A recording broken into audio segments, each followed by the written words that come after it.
Hi, everyone. Welcome back to our podcast, Very Factual. We're your hosts, Kayla.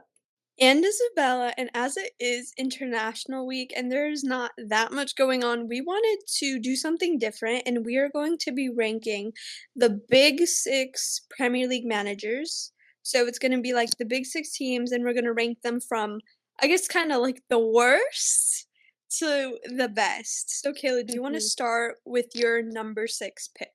Yes, so my number six pick is the current coach for Manchester United, Eric Ten Hag.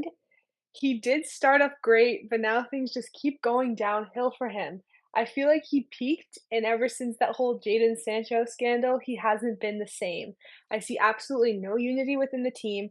Everyone seems almost miserable being there, and they are all so independent now. It's causing United to barely win their games. I mean, Ten Hag was great at Ajax, and now he carried United in the beginning, but now he's just getting worse and worse and worse, and even United fans are turning on him. Pep Guardiola did say that Ten Hag was an exceptional manager, but that was back in June, and a lot has changed in United since June. And Ten Hag knows what he wants in United, so he's trying to display that. But I can't put all the blame on Ten Hag because United players can also be blamed for this, but I feel like they aren't respecting Ten Hag as much as they should. Still, Eric is not doing as well as I know he can because he showed us in the beginning of the season how well he can actually do. Yeah, like you said, I don't think he lived up to expectations that people had for him when he came in. Like he had Mm-mm. some, like you said, he had really good spells with United, especially last season. Like everyone was like saying like, "Oh, Ten Hag's gonna be the guy," right? But I feel like what he did at United so far is not compared what he achieved with Ajax. Like with Ajax, he won 3 Eredivisie titles, across 3 seasons. He won the KNVB Cup twice in 2018-19 season and 2021 season. He won the Dutch Super Cup in 2019-2020, and I think, like, it's kinda like I feel like at United, he has better players than he has at Ajax, because the Premier Mhm. League has so much money and they can bring in such good players, and I'm kind of, like, surprised that he can't really get anything out of them. Like, the 2022-23 season, like, his first season, it started off kinda shaky, like, they lost, opening day to Brighton 2-1 at home, and one of the most, like, prominent batterings of that season, I feel like, was Brentford when they lost 4-0, and then they lost to City 6-3, and then they lost later in the season 7-0 to Liverpool. And they got results towards the end, and they got the UCL spot, like, they finished 3rd, and a lot of people were excited to see, like, what he would continue to bring, and this season just started, like, off the rails. They've conceded more goals than they've scored. They scored 13 goals and they conceded 16. They're not consistent at all. His tactics are very questionable. Like, how do you start Rafael Varane over Johnny Evans? I say this Mhm. every single time, but I do not care. And he has dropped the experienced players, and he doesn't even play his own signings that he wanted and he brought in, which is like kind of shocking because obviously you have the decision, you bring in the guys, and then you don't play them. And he doesn't have, like, I think we've noticed this, especially in the last few games, and maybe even this whole season, to be honest. He doesn't have, like, an established style of play, and he Mhm. said they can't play the Ajax way because they don't have the players, but you brought in, like, half your Ajax team. Yeah. So it's like, I think you can get something out of there, and a lot of their wins we've seen this season, they've come from just random moments and 90-minute winners. Yep, Like l lucky Brentford, wins. yeah, like Brentford, the Brentford game where Scott McTominay came off the bench, he scored 2 goals, they won. Fulham game, Bruno Fernandes got a random goal, and it's like, I think if this keeps up, he literally won't be at United next season at all. No, and that's exactly why United fans keep on starting to turn on him because they're realizing that he has no plan. I feel like when he came to the Premier League, he didn't realize how hefty it was going to be, how much of a commitment it actually is, and how difficult it is to win the games. He just kind of went in and thinking it's like Ajax, just another club, but it's not. It's the Premier League and it's different. And he, like you said, he tried to play the Ajax way, but by bringing in half of his players, but he's not even playing them. Yeah, it's like I think we've said this before, that United is too big of a club, and I think he Mhm. realized that. It's like, I don't think he is, like, a big manager because I feel like United, they've always had such big managers, and I feel like when you when you coach Man United and you have to live up to, like, the Sir Alex Fergusons, like, Mhm. that's hard to do because everyone's just gonna compare you to that, and I seriously do not think he will be, like, United's, like, guy for a while. I think he'll leave maybe next season if this just keeps going on. Unless he can magically prove himself and get back up on his feet, he's gonna leave soon, probably. I definitely think so, and then for my number 5 pick, do you mind if I start it off? Nope, you go ahead. Okay, so I picked Ange Postecoglou. Spurs manager. I think he started off way better than Ten Hag in his first season as well.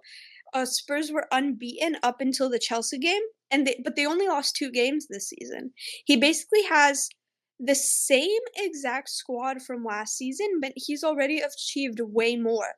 Like, they just brought in, like, a few new players, but I feel like a lot of them are the same Spurs squad that we're used to seeing, and he transformed Spurs in such a short amount of time. Like, he changed them to a really like, a more offensive side, and he looks to have that dressing room respect because I feel like Spurs can now play, like, fluidly, they can do what they want, they don't look miserable on the field, they look to be enjoying themselves, and Spurs have been searching for a manager for a while that could do this and really just be behind the squad, and I think they really found him, and I really think that he's gonna stay for a while, and I think he's gonna make this his team, and I feel like if everything goes well, we could see him here for maybe, like, I don't know, 5 years, maybe more. I just think they just need to add more depth to the squad. I think we've seen that they've had, some injuries recently and some suspensions, and I think that's gonna hurt them now. I think over the seasons, they'll have to add more players who fit Postecoglou's style, and he will be the manager to take Spurs to a trophy, I think, because he just looks to have everything right now, and he's not like a really big name manager, but it like doesn't really matter. It's what the team produces on the field, and I think he has that right now. And the only reason he's fifth, that I put him fifth, is that he's still kind of new, right? We're only 12 games into the season, but I feel like if he continues this consistently for a lot of seasons, then I think he will maybe surpass some other managers that we will talk about. Yeah, so for my number 5, I actually had Pochettino. Mm. Pochettino, he is a good manager, but I feel like he doesn't belong in Chelsea. Like, there are constant up and downs in this season, and I don't really see the team clicking with him as much as I'd like to see in a manager-player relationship, and he's slowly bringing the team together and working with the players since there are so many injuries in Chelsea, but still, he's 5th for me because, like I said, I don't really feel like he belongs in Chelsea. Like, I like his attacking patterns, and he did lead Tottenham when he was their manager to a good season, but now I don't see him working with Chelsea for a while. He has not been a manager in a position he has not kept a manager position for over 18 months, which in my opinion says a lot. Like, he can't keep a manager position for, over a year and a half. And he was formerly a player, which I do think gives him a deeper understanding to his players, but I don't like him at Chelsea at all too much. I don't think he's gonna stay there for over 18 months. I don't think he's gonna break that. But I don't see him staying there for a little bit. And that's why I have him in 5th because he is a great manager. He did bring Spurs to a multiple wins. He was a great coach when he was with them, but he's just not the same in Chelsea. The disrespect! Oh my wow, my mouth literally just dropped. So, okay, he came in, he had a bunch of players, he did not sign any of them. This is the squad that Todd Boehly and his little clan signed True. for No, true. but don't you think they're better from what they were last season? No, From they the definitely 4 are. managers they had? No, they definitely are improving under him, but I feel like he just doesn't click with them that well because also, like you said, he does not have any signings, the same as Todd Boehly. But I just don't see him sticking with Chelsea. I feel like that's just not his squad, it's not his club. He's not overall, like, awful, but he's not as amazing as I figured he'd be when he moved to Chelsea. But they're so much better now than they were in the beginning of the season, like, you just have to give them time. Yeah, but they have all those ups and downs still, like, I don't know, I Oh, can't okay. really We went to Spurs, we tie Arsenal 2-2, one of the best teams, the 2nd place team in the Premier League. We go to Spurs, even though it was 9 men, we beat them 4-1. Man City, what was it, 4-4? I Yeah, forgot it now, 4 but that's Man one of their City! Man City! but that's one of their ups right now. They're gonna go back down. I feel like they will. I feel like they just can't stay constant with their wins. Like they tied with Arsenal, like you said, they won against Burnley, but then you go to, like, Chelsea versus Aston Villa, it was 1-0, or, like, Chelsea and Nottingham Forest, it was 1-0. Yeah, but that I was in the feel like beginning they of the season. I know, but still, they're having those ups and downs still, or they're winning and then they give up at the very end, like we saw in the Arsenal game. Just I don't know, I feel like they either have to get used to Pochettino or just he's not made for them. Wow! Oh my gosh! Okay, well, then you're really gonna give me some, like, stick because my number 4 actually is Mikel Arteta, and I'm kinda looking at overall career, and Arteta is the youngest, he is 41 years old, he only coached Arsenal, this is his first managerial position, um, but I really think he built Arsenal back up. They're back to challenging for the title, one of the best teams in the Premier League. He started off shaky when he first came to Arsenal, but he really matured as a manager. And since this is his former club, I think, he kind of gets it. And he really just brought the basics back to Arsenal. He really implemented unity. And I think that's something Arsenal really needed. I think he's one of the best managers Arsenal ever had. And that might be kind of like stretching it a bit because he is still young and he's coached Arsenal for, like, 3, maybe 4 seasons, I don't exactly remember, but Arsenal are no longer, like, bottlers, I feel like they're serious, like, a title contending team. Like, they can compete with Manchester City, we saw last season how close Arsenal was to winning the Premier League. I think Arsenal's recruitment is amazing, they have one of the youngest squads in the Premier League, but somehow they look like this mature, grown team, and I think they bring in players to strengthen, except maybe Kai Havertz, that was a wrong decision, but he brought leadership back to the team, and there's, like, these 24-year-olds that are, like, captaining the side, like Odegaard, and you don't I think it shows that you don't sometimes need, like, those really older players, like, if you have a good manager and you have players that can lead, I feel like they can just bring the team to, like, success, and they don't look scared anymore.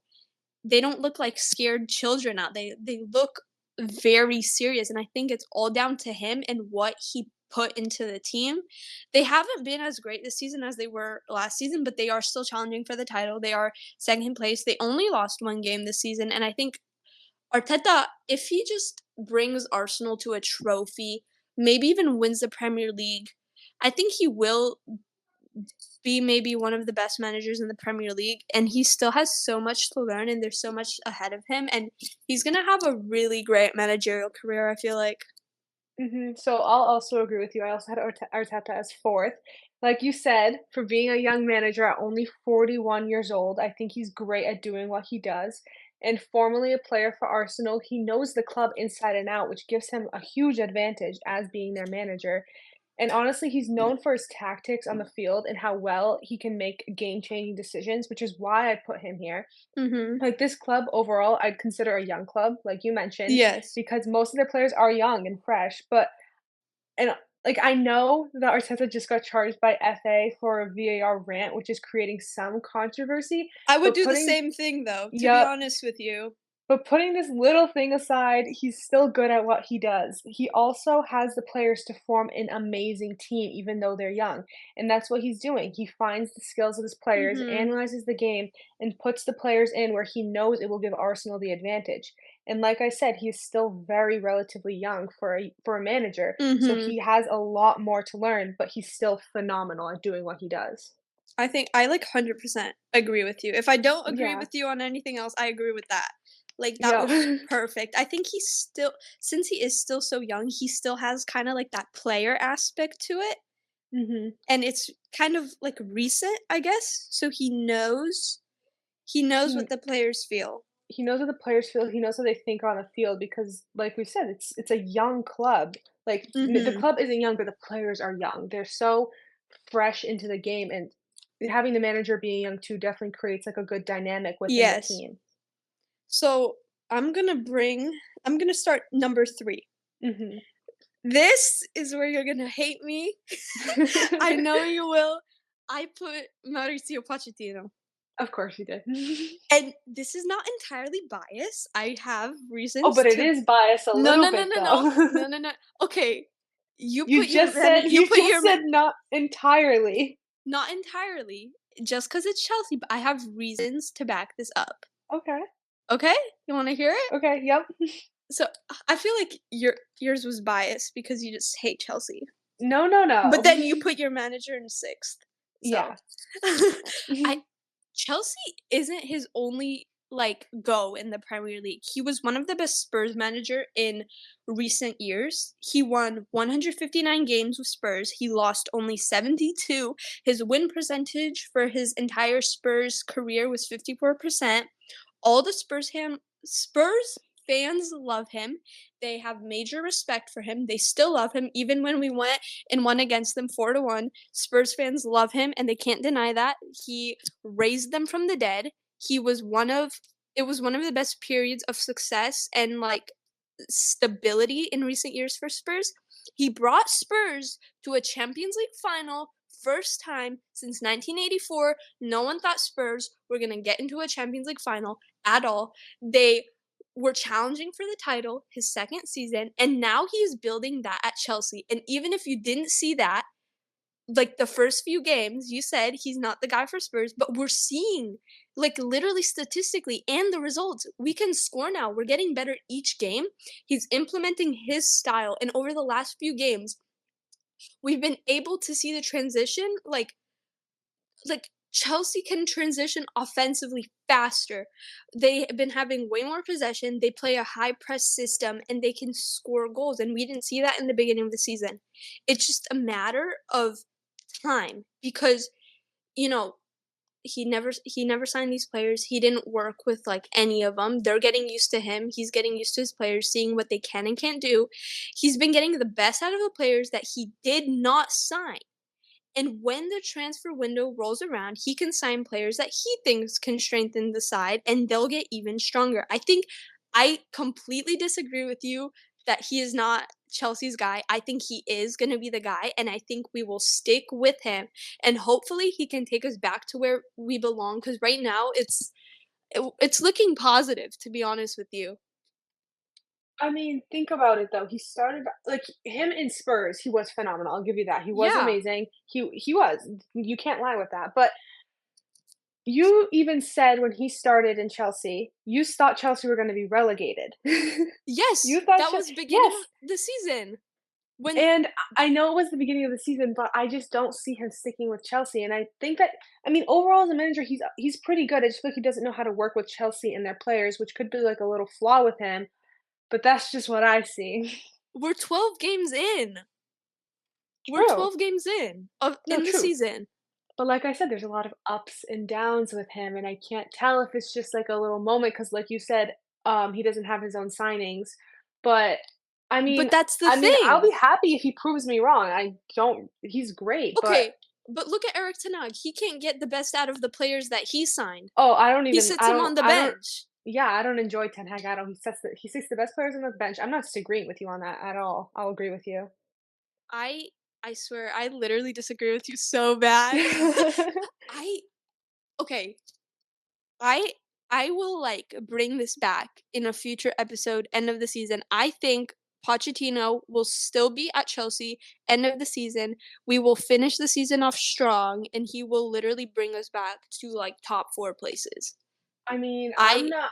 I just don't think he's going to be with them longer than 18 months. Okay. And Eric ten Hag is not gonna finish the season. Oh, no, I don't think that. I mean, I think that. I don't think he's gonna finish the season either, like, I don't see him. Everyone's turning on Okay. him now. But for And my number 3rd, yes. I had Jurgen Klopp. Oh! Yep, he's still a very good manager. I mean, I feel like he peaked, but now he's just good now. Like, he peaked and now he's just good. And I don't get me wrong, he brought Liverpool out of their really bad season Yeah. last year, and now he's a great manager. He has a great manager-player connection. That's why he's in my top s he's why that's why he's in the top 3. But like I said, I've seen better from him, and I know he's not doing his absolute best now. He's still an amazing manager. I mean, Liverpool is doing phenomenal under him. Also, he used to be a top player in his time too, which gives him that mentality advantage. And in 2019 to 2021, Klopp really was phenomenal. Then he had that rough season, and now he's headed in the right way again. I just hope he continues to move up because he builds a safe environment in the club and he keeps people connected. He recognizes the values in his players, and you can just tell he invests a lot of time and energy into Liverpool, which is nice to see in a manager for a club like Liverpool. But the only reason I have him in 3rd and not in 2nd or 1st is because he's in this rough patch right now, and I'm not sure if he's gonna be able to get them out of it or if they're just gonna kind not no, they were in a rough patch last season, but I'm not sure if he's gonna get them back to how they were in the 2019-2021 season, or if it's just gonna be back to, just, like, kinda stick to how it is right now. They're kind of close to the top but they're in 4th right now, I believe, in Premier League. I think there's 3rd. 3rd? I think I'm They're gonna double check. Keep talking. But they're doing great right now. I just like I said, I know he can do better, and I know he's more capable of it. That's why I have him in 3rd. He's But I have no other hate though. Like I think he's a great manager. He Oh, was no! Oh my amazing. gosh. He Hold was on. amazing. Like, Can I pause you? yes. Okay, so I've been saying this whole time that Arsenal's 2nd, Arsenal's 3rd, Liverpool's 2nd, City's top. My Oh, okay. bad. My bad. Oh, no, it's fine. But just like I said, he's amazing at doing what he does, but he's not once he gets them back on the tracks that they were, I'll be much more happier because he has that great history with the club. Okay, so you actually lead me on perfectly to number 2. Jurgen Klopp is my 2nd. Because I feel I'm kinda basing this more on, like, overall career and Mhm. what he created at Liverpool. He's literally one of my favorite managers ever, and if I was a player and somehow like, I would have loved to played under him somehow, like, he is such a good manager, and what I mean by that is that he connects to his players, he knows how to, like, talk with them and form connections with them, and I think that's one of the top qualities you have to have, because you can't just throw your players out there and be like, "Go play for me, go do this," you just have to make connections and get to know them, and he brought Liverpool back to the top. He brought them to a Europa League final his first season. Then he won the Champions League as his first trophy with Liverpool 2 seasons later. He won the title with Liverpool for the first time in 3 decades. And he said this himself. He plays a quote heavy metal football, which basically means it's really highly intense. It is very counterattacking. And I think that is one of the reasons I love Liverpool so much. I think Liverpool is one of the best teams at that. They're just so dangerous in front of net. And in the 2019-2020 season, they only conceded 21 goals. And he made them such a threat on the wings. Like they have so many versatile players. Like he brought in Diaz, Salah, Nunez, Jota. They had Firmino, Mane, just like all of these amazing players. And I think Liverpool's recruitment might be my favorite ever because they find like these not even well-known players. Like I didn't know who Luis Diaz was. I didn't know who Darwin Nunez was, and then they come in and they turn them into superstars under Klopp. And now to their defensive line, I think I've mentioned this before as well. Probably my favorite defense in the league. I think maybe they're not as strong as they were a couple seasons ago, but I think you have Virgil van Dijk, Joel Matip, when they're on form and doing their best, they're probably my favorite center back partnership. Trent Alexander-Arnold, not the best defender, but he gets up, he makes those crosses in. You know, it's just he knows where to play them, and I literally think, and I've heard Liverpool say Liverpool fans say this before, that he's one of their best ever managers, like, of all history, and Liverpool fans adore him. They love Klopp. They don't want him to leave, and in his Premier League career, right? This is, like, a crazy stat I saw. He managed 308 games, right? And you know how many he lost? How many? 44. 44. And So yeah, sorry, go go ahead. ahead. Go No, go ahead. ahead. No, Okay, no, no, so go. I was just gonna say, real quick, back to when you said the whole, how he's very team oriented. There was a Mhm. quote that I saw that he said during practices, he does 30% of the time he teaches them tactics and 70% of the time he teaches them team building. So which proves how well of Yes. a manager he is because he knows what's important in the team. A team you can't be a team Mhm. without working together. So team building, like he knows what to do, which leads him to having those amazing stats. And that's why he gets so much out of them, and that's why they can play under him because of that, and that was very good that you brought that up, and, like, according to Liverpool fans, I've seen so many, like, videos on this. Bill Shankly, Bobby Paisley are still some of the best Liverpool managers ever. They are way before my time, but this is what I just saw, and I think 20 years from now, we will be talking about Jurgen Klopp as one of the all-time Liverpool legends, because I think he's really cementing his place in that, like, Liverpool fans adore him. Like, it is crazy how much they back their manager. No, he is a phenomenal manager for Liverpool. He Mhm. is amazing. But for me personally, my number 2, I had Postecoglou. Oh, wow. So he used to be a player at South Melbourne Hellas in the national Australian team, which definitely helps him to know the field better and relate to his players. And Tottenham seemed to really have clicked with Postecoglou when he joined.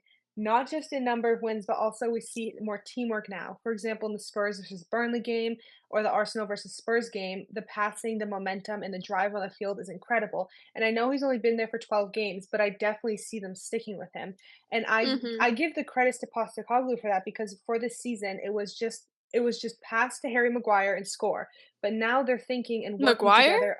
Kane? Harry Kane. Sorry, wrong No, Harry. no, it's fine. Harry Kane and now they're working together under Postecoglou. And not just Spurs overall, but as a club.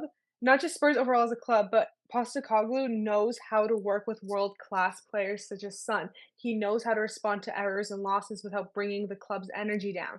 Sure, they're in a rough spot right now, but to c but co whoa, but to but compared to where they were last season to now is all thanks to Postecoglou. Also, at his previous club, Celtic, he led them to many wins, so even in this dip they're in, I'm not losing any faith in him at all. Like I said, I know he's only been here for 12 games, but he definitely has that relationship and he has that push for the team and he knows what he wants to get done. He just has to get a few more players that he wants brought in, but it's just I have nothing bad to say about him at this time because there is nothing bad. And I you've think mentioned before yeah. sorry, go ahead. No, go ahead. I was gonna say you mentioned before that he he needs to bring in a few of his own players, but he Mhm. knows how to work with the players that he brought. He Yes. knows how to work that he was given, sorry. I think the only reason I didn't put him higher is because he's been there for a short amount of time, Mhm. and I feel like I'm kinda looking at, like, the overall career aspect, and not that he was a bad manager at all, like, I completely agree with you that this is gonna be Spurs' guy. This is the guy I literally think I said he's gonna bring him to a trophy because I genuinely think that, and you said he just has to bring in some of his players, and Mhm. that's it. They just have to add more depth, and I think he will become, like, one of the best. So, I don't disagree with you, but I also don't agree, where you put Placement. him. Yeah. Yes. No, I understand that 'cause, you're looking more overall history and Mhm. I understand that, but when he coached, sorry, Celtic, he knew what he was doing, and Celtic is not a Premier League club, and the fact No. that he joined, a top Premier League team and he knows what to do, I feel like it just puts him in a great position for me because he knows how to work with them, world-class players. Yeah, I'll give you that, I'll give you that, and I feel like moving on to our number 1, I think we both have the same Yeah, guy, Pep Guardiola. of course. Has to be number 1. Like, if anyone put anyone else, you're, like, sick in the head. He is I think he is, like, the 2nd best manager in the Premier League of all time. Like, Sir Alex Ferguson is still on top, Mhm. but he ch tr he transformed not just Manchester City, but, like, soccer, like, football, like, the whole sport. He won These are just some of the trophies he's won. He won three Champions Leagues, 4 UEFA Super Cups, 3 Bundesliga titles with Bayern, 3 La Liga titles with Barcelona, 5 Premier League titles with Manchester City alone, 2 FA Cups, and so much more. I did not want to put everything on here because there was just a lot. And when he came to City, he won the Premier League with City the second season.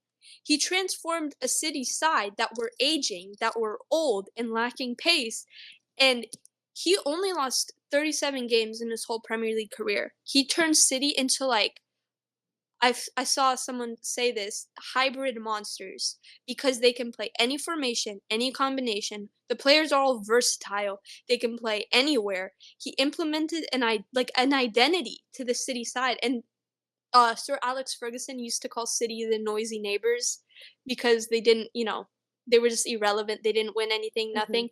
But Pep, he gave City history. City are like the best team in the world. No one, and something that I really love about Pep is that his I guess his managerial style. He's also a really good man manager, like I said with Klopp. No one is egotistic in the side. The team is full of leaders, and if someone doesn't want to be there, like we saw with João Cancelo last season, he sends them away. He's like, "Okay, you don't have to be here. I don't need you." And he filled in that void so Mhm. easily. The recruitment, one of the best. I still think Liverpool's might be a little bit better. Might just be my bias, but they bring in players that Pep knows can fit into the side, like Manuel Akanji. He wasn't the best at Dortmund. He made some mistakes. I I was kind of shocked when they signed him. I'm like, "Oh, but under Pep, he became one of the first names on the team sheet. Like, whenever City have a game, he's always there. They brought in Julian Alvarez as a backup striker, but he can also be the number one. He made history by winning the treble last season, and I literally think it looks like they can do it again this season. Like, City is unstoppable, and they run over teams, like, in their way. Like, it looks like nothing to them. And there's so much team unity, which is probably the biggest reason for their success. Like I said, no one is egotistic. Everyone that plays City is scared. They I think they are the best team in the world. I think it's scary to think like for how long City can keep this up because they don't look to be like stepping off the gas anytime soon. And if Pep ends up winning another treble with City, it looks I'm going to be honest, it might be hard, but it looks highly likely. I think he might surpass Sir Alex and become the greatest manager the football world has ever known. I'm Because not gonna sorry, go go ahead. ahead. It's just like if you win the treble 3 times, he is gonna surpass Sir Alex. I don't see him passing him to s if he I mean, he's amazing, he's phenomenal, but I don't know if he's gonna be that phenomenal. I feel like he's doing great right now. Honestly, I can't talk because I do see him winning the treble again, and Pep Guardiola is definitely a fan favorite coach at Manchester City, but not only did he guide them to winning the treble, like we've just mentioned, but he established a great bond with his players. I mean, John Stones said that he's always doing better under Pep, and Haaland said that Pep is never afraid to push them past their limits to be the best they can, which is exactly what you wanna see in a manager, Mhm. especially for a big team like City. And we even saw City go through a bit of a dip, but they quickly got out of it thanks to Guardiola's leadership skills. And not only does he have a bond with the players and the club as a whole, but he knows how to work with them. He knows how to work with world-class players that he has. He has like no favorites and always strives for the best within the team so he can push them past their limits and get those wins. And he knows when he signs them, like you mentioned, when he signs them, he knows he's gonna use them. If he doesn't want them, then okay, goodbye. If you don't wanna be here, then goodbye, because he knows what he wants in the team and in the club. I think it's just like okay, you said that he's not gonna surpass Sir Alex, but Kayla, if he wins another treble, he's gotta. He's gotta. Who A treble is so rare. And True. City look like they could literally do it again. They make it I feel look like so easy.